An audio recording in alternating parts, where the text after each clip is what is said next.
Peggy 18. Hi guys, welcome to a playthrough of the Streets of Hope level from Hitman Absolution. My name's Travis, I'm on the community team at IO Interactive in Copenhagen, and I'm with the Game Director Tore Blystad, who's here with me. Hey, and hope you will enjoy this speedy playthrough of this very large level from Hitman Absolution. Yeah, we're going to play through it in 17 minutes. It's a bit of an expert playthrough. You have to know your way around the Streets of Hope to be able to pull it off to this level of accuracy and efficiency. But to give you a bit of intel on where we are and what we're doing, we're obviously Agent 47. He's gone rogue from the ICA. He's on the trail of a girl called Victoria. The lead that he's got to get to this point is he's following a guy called Lenny the Limp Dexter. He's the son of Blake Dexter, the benefactor of this town, so he's a pretty important character in the game. Lenny knows about the whereabouts of Victoria, and he's also told his gang is with the Cougar gang, his little posse that he rolls with, you could say. So we need to take those 5 guys out, we need to get to Lenny, we need to kidnap him, all within this one level, so there's a lot happening here. Yeah, this is it's a pretty huge environment, and it's all pretty kind of free roaming. You can kind of go around and scope out the situations, find different elements that you can use to your advantage. There's a lot of kind of improvised weapons around. There's a lot of different disguises, and there's to every single hit within this level there's a large amount of entry points to it. So here we're homing in on our first target, which is the leader of the gang. We've kicked off already. We've had a scope of the land. We know a little bit about Hope so far. Our first target is going into the convenience store here, so we're going to follow him in the back entrance and see how we get on. Yeah, so as this is a more, you can say it's a large part of this is a large level within the game, and as you can kind of walk around freely, also everything you do they will kind of cascade out if you're kind of causing trouble here. I mean, theoretically you could take down your target straight away here and kill his girlfriend in the same time, but you'll have to deal with the consequences of that, and if anyone here shouting or gunshots, they will come running and try to find out what it is. So rather than take him down here, we'll wait for him to go upstairs, use a distraction here to get past his girlfriend. So the most immediate thing that we can see is a radio. So we've triggered the radio on, which of course the clerk here is going to be thinking, well, why is there a radio playing? She's trying to see who it is, and we've managed to get away and kind of sneak past her now. As she's confused or looking at the radio, we're in the trespassing zone here, so we need to be careful not to be seen. Yeah, so if you're trespassing within the game, it doesn't mean that you're instantly dead if you're found. It means that you will be kind of escorted out of the premises. But of course now, since this is one of the targets, he's standing in front of some very compromising evidence of this Cougar gang trying to kidnap this girl Victoria and sell her off to an arms company, then you will probably be killed on sight here if seen by this guy. Yeah, he'd definitely react if he sees you, so we need to sneak up behind him. We're going to take him down with the fibre wire silently, so nobody hears us, and we've got objective complete. We need to dump the body, because his girlfriend will probably be coming up to see where he is pretty soon. Yeah, so hiding evidence or hiding bodies as part of that is, of course, it's good for kind of erasing your tracks, and it's all kind of tracked in our score. Everything that you do is logged, and you kind of get a positive or negative score based on how you're playing and using the different features of the game. And being undetected or being unseen and not leaving any traces behind is a very good way of playing. Yeah, and all of that information's stored in the notebook that we just saw on the screen. It also keeps the challenges, right, and it keeps the targets, your objectives. It's pretty much as if 47 was keeping a physical notebook as he goes along of what he's seen, what he needs to do. Yeah, so for those that knows the old Hitman games, they know that there always was a mission briefing as the start of every level. That's slightly different in Absolution, as 47 is far more the driver of the story than any other Hitman game. The way that these objectives are made is also based on his progress through the level, so they will kind of update along the way, with the information that he gets and the player gets as they play the level. Yeah, he's very much making the decisions himself, isn't he? When he's got, obviously if something happens, he realises he needs to take out somebody else. He doesn't need somebody in his ear to tell him that. He's seen it for himself, he's heard a conversation. So it's very dynamic in that sense. Yeah, so actually for this level, as you enter, you only know that Lenny the limp has to be kidnapped. But as you enter the level, you find out, okay, there is these guys, this cougar gang, and they know way too much about Victoria, so they also have to be taken out. So this is an objective that you won't really know until you actually come to this place in the level. Or until you watch this video and we tell it to everyone. Yeah, of course. So here, as you can see, there is things lighting up an instinct that you can use as a player. Some of them are hiding places, other things are objects that can be used to cause an accident. And especially with the targets, of course, it's very useful if you make it look like an accident, then they won't even be looking for a killer if they didn't even know it was a murder committed. And the instinct as well, you're about to trigger it here as well. You can see the targets, or the NPCs are lighting up as well. And we saw when we came past there was a little icon for a hint. It's for those of you, you can obviously see that we're not playing in purist mode, our difficulty where you get no help from the game at all. All of these options can be turned off if you want a real challenge. So bear that in mind as you play through, that if you are a purist player and you really want a really difficult experience, you can customize it that way, if that's the sort of thing that you're looking for. But to show off the features, we're going to keep the HUD on for this playthrough. So we're approaching our second target here. He is on the phone, and an easy prey for a trained assassin. And instead of just killing him off straight away, we will kind of subdue him and try to make it look like an accident here, actually, by using the explosives that we found earlier. So we had the option to snap his neck as well. That's if we're running short of time, or if we just feel like being a bit more brutal through the level, isn't it? It's very much about choice, right? All the different mechanics are built to create sensible choices for the player. If you want to be brutal, if you want to be violent, you can do that, but it will affect your scores and your challenges. Oh, busted. All right, we'll deal with this. You're under arrest. Ow. So one thing that we worked a lot on with our AI is that the propagation of knowledge throughout the level. That this guy, we took care of him really fast, so it meant that anything he had to say to his friends on the radio, he didn't get the time to say anything at all.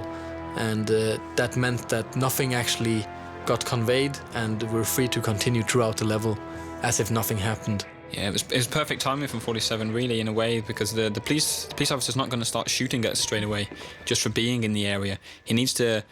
You can hear him shouting, he's saying, "What are you doing?" And then before he's got a chance to kind of realise that we're not going to move and that we're a bit of a shady character, we've killed him. So it's, yeah, we move on from there.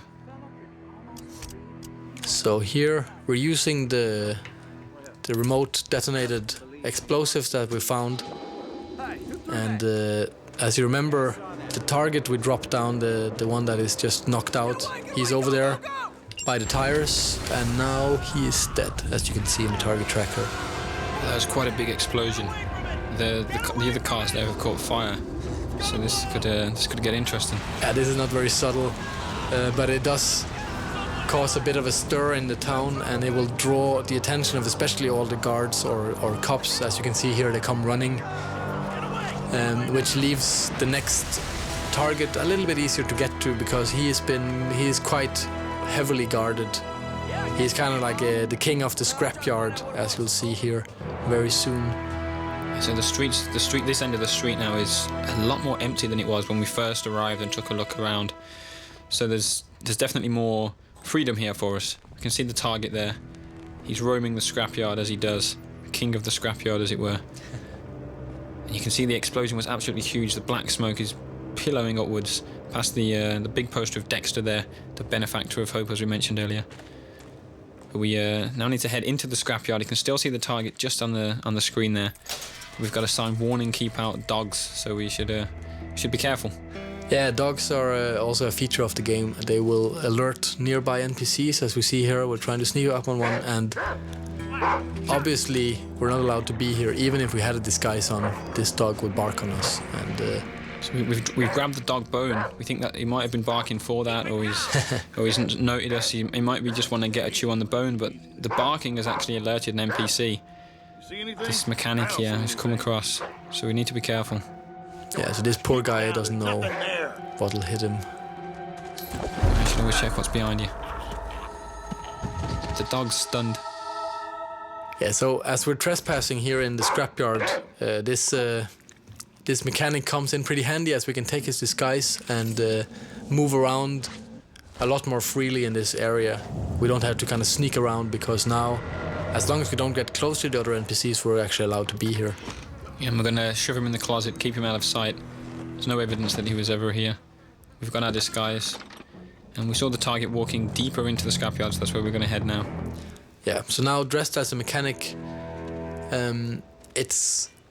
if you have to get close to other NPCs, it's very useful to blend into the environment and kind of just pretend that you belong here. So as we'll see here, this NPC, he is kind of wondering who you are, but he's not suspicious yet. But if you kind of would have stayed closer to him for a longer amount of time, then he would eventually have found out, or if there's 2 or 3 of them close. Yeah, the mechanics will recognize if it's a small town, so they know each other pretty well.